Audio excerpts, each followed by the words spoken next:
Now we move on to U.S. The U.S. military has launched a series of attacks on Iranian military sites in response to escalating tensions in the Middle East.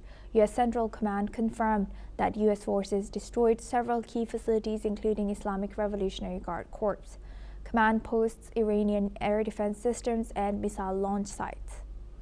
The sustained operations also targeted military airfields and drone launch sites. These strikes come after the outbreak of war over the weekend, as the U.S. intensifies its military actions against Iran's strategic infrastructure. The full extent of the damage is still unfolding. Now we welcome Mr. Keith Vaz. He's a former British minister, joins us live from Dubai. Thank you very much, Mr. Vaz, for joining us. I hope you're staying safe there. How's the situation like in Dubai? What are you seeing and what are you hearing? Well, at the moment, it's very calm. People are going about their business. They're going to work.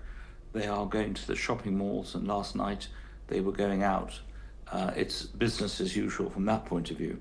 For the tourists and the visitors, like people like myself and others, obviously it is a worrying time, because it's not a time that we're used to in places like the UK and in Europe.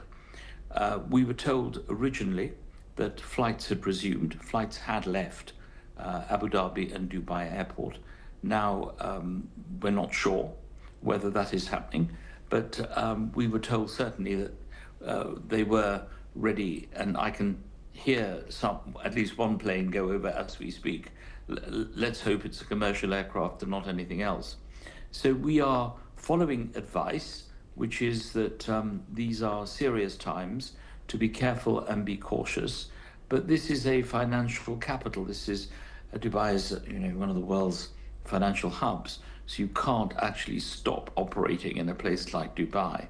And certainly the UAE government wants to show a period of normality. The ruler was out in the Dubai shopping mall yesterday with his family to show that it was business as usual, because clearly they cannot afford, no country can afford to be seen to be a pariah, unable to welcome people, because that's the Dubai economy. The Dubai economy is built on tourism. Yes, indeed. Thank you for highlighting that, Mr. Vaz. I'd like to also welcome Ms. Daniela Bloom. She's an author and political commentator, joins us live from San Francisco. Thank you very much, Ms. Bloom, for joining us again. Good to see you. Now, how do you analyze it that the situation is escalating, of course, in the Middle East? And do you think that this can go on for, the longer than the initial predictions or the plans by U.S. government, which was 3 to 4 weeks? How do you analyze this current spread or the situation?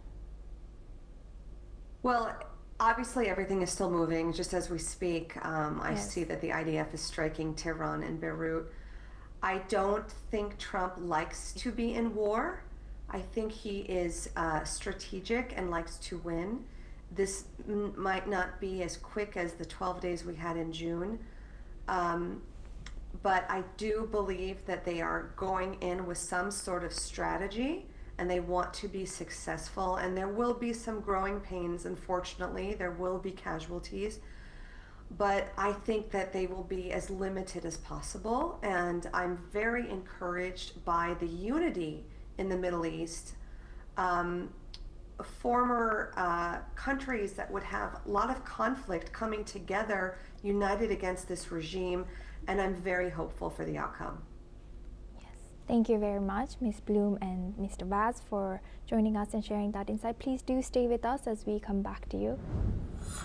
Now, moving on to Taiwan. Taiwan has expressed its support for the international community's efforts to help the Iranian people pursue freedom and democracy. Taiwan's foreign ministry has voiced hope that Iran's citizens will soon enjoy these rights, backing the U.S. and Israel in their efforts. Taiwan has also condemned Iran's recent missile and drone attacks in Qatar and the UAE and other Gulf nations. Let's listen in. 台湾作为国际民主社会的一员，我们支持国际社会协助伊朗人民追求自由民主的努力，希望伊朗人民也能早日享有自由民主与人权。外交部并谴责伊朗在近期所采取的无差别军事攻击。目前中东地区如阿拉伯联合大公国以及卡达等多国的领空关闭，所以滞留在当地的国人务必要提高警觉，并且耐心等候空域重启，同时也要遵守当地政府的安全指引。Now we welcome back Ms. Daniela Bloom. She's an author and political commentator. Thank you very much, Ms. Bloom, for staying with us. Now, we've seen Taiwan's leader comment and show support for the Iranian people and the Israel and US's efforts to change the regime. How do you think that, also yesterday we saw Ukrainian President Zelensky cite something similar? Or do you think that President Zelensky and Taiwan sees some similarity in or their own reflection in Iran?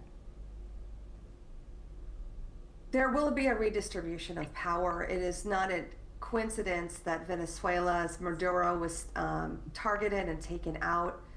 Venezuela has been a source of oil for Iran. When you weaken Russia and China's abilities to get oil, that will impact other countries like Ukraine, like Taiwan.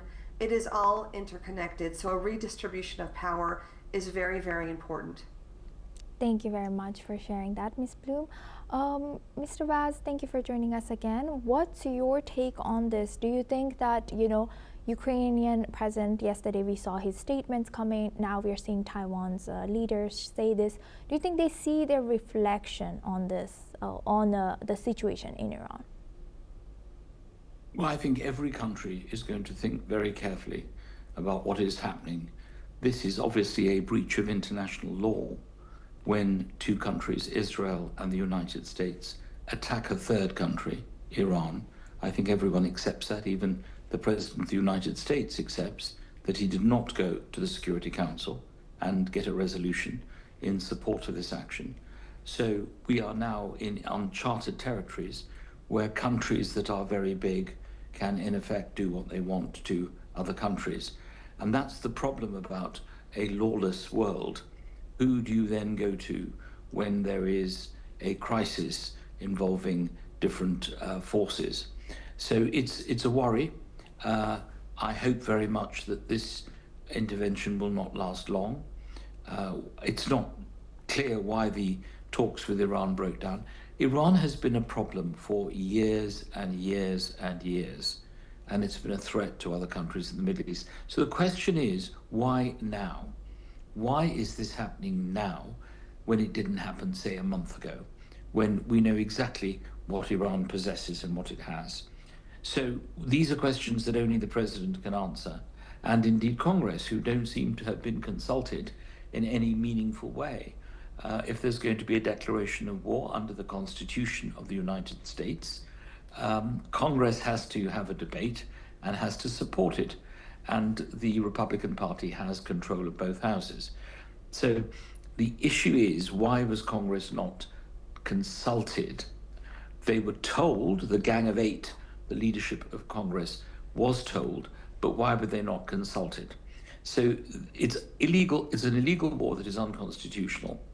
What flows from that is what happens after that occurs. Somebody needs to bring everyone to the table.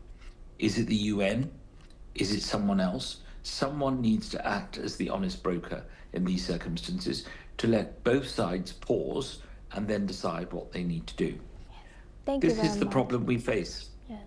Mr. Vaz, thank you for sharing that. Building on that, I would like to welcome back Ms. Bloom. Ms. Bloom, what's your take? Do you think that UN is capable right now of realistically bringing these two back to the table? To me, it seems like Iran, it would be very, very difficult or challenging to get Iran's trust back to come into negotiation table, regardless of who is mediating. And I think the U.S. does not trust the UN. I don't think they are the ones for the job.